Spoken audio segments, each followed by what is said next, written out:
would be a great time to talk about the tags, because I don't think a lot of people are on the up and up when it comes to tags. Right. So there's three major types of... Well, there's two major tags, but three tags in total. Mm-hmm. The very first one's the transition tag. And the transition tag is like equal to the fifth-year rookie option. Like when you draft a first-round pick and you get the option to extend it for a fifth year. Google Alex Mack. Right, yeah, right. So the transition tag allows a player top 10 money for that year at the position. However, they can go out and negotiate contracts with another team. They can bring one offer sheet back to their team that currently has their rights, and that team has the right to match it, or let them go at no compensation. So the team gets no compensation if the player leaves. Charles Clay, perfect example, right? Yep. He was in Miami. The Bills offered him a contract that Miami simply didn't have the room to match because it was the same year they signed Ndamukong Suh. Yes. And the Bills ended up with Charles Clay. They didn't have to give Miami anything for him. That's that. So basically, you're the GM of a team, I'm the player. You're like, okay, go out and see what you can get. But you're only allowed to bring one back. Yep. You can go talk to as many teams as you want, but you can only bring one contract back to the table. And you're going to say, yeah, we can match that. You're going to stay here, or, all right, you go ahead. Bye. Yeah, exactly. That's It's a simple conversation. All right. The next the next type of tag, which is actually more commonly used than... Once I started looking into what type of tags were placed on players, I was surprised, is the non-exclusive franchise tag.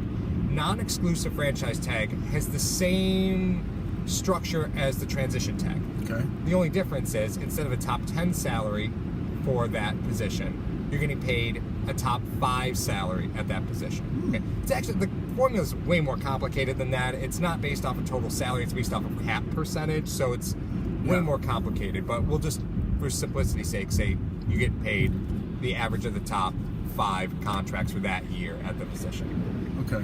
With the non-exclusive tag, you can go out and do the same thing. Bring one contract back to the team from another team. Your team that currently holds your rights has the right to match that.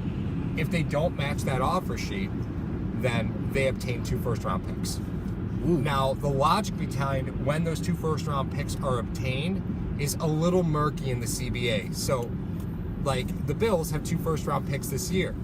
So could they donate both those first-round picks if they signed somebody off a non-exclusive franchise tag? Sure. Sure they could, right? Now, the non-exclusive tag, oftentimes players will just sign the tender because it's guaranteed money, right? It's guaranteed. They don't have to worry about going out and searching for contracts. It's 1 year at a guaranteed top 5 money. A lot of players just sign the tag and don't even bother looking to see if a team would pick them up for 2 first-round picks. And that leads us to the exclusive franchise tag, which is exactly that. It's a 1-year offer, top 5 money at the position. That's it. There's no searching out other contracts. There's none of that. So you sign the tender or you don't. Now,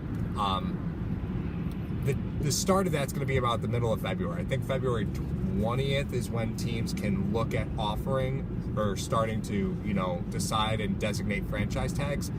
Now, once franchise tag is put out there, the team only gets 1 of those tags. That's it. They only get 1. Mm-hmm. If they put it on a player and then rescind it, they used it. It's used. That's it. So, like when Carolina did it with Josh Norman, they franchise tagged him, and then they rescinded the tag.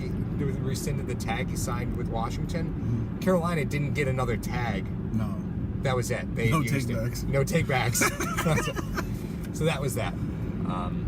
It is interesting, though, to see that, and because the way the Cousins situation ties into all this is he's already been tagged. So, a lot of guys say, well, what does that mean if he gets tagged again? Does he get the same price? No, it's a 20% increase. For the second year in a row. Second year. For the third year in a row, it's a 44% increase. So it's not a 20% increase over. It's written in the CBA. And mind you, the CBA has no language about how many times a player can be franchise tagged. So it's all based off of salary. There's no limit. So you could franchise tag a player for 20 years if you want. But so would this be the third time he was tagged? This would be the third time he was tagged. Last year he was given the exclusive franchise tag. Either way, whether he's given the exclusive or non-exclusive tag this year, if Washington puts it on him, he's guaranteed a 44% salary increase, which is why he's going to be a $34 million player. It's not a 20% increase; it's a 44% increase. So that 34 is the 44%. Yeah. Wow. Wow.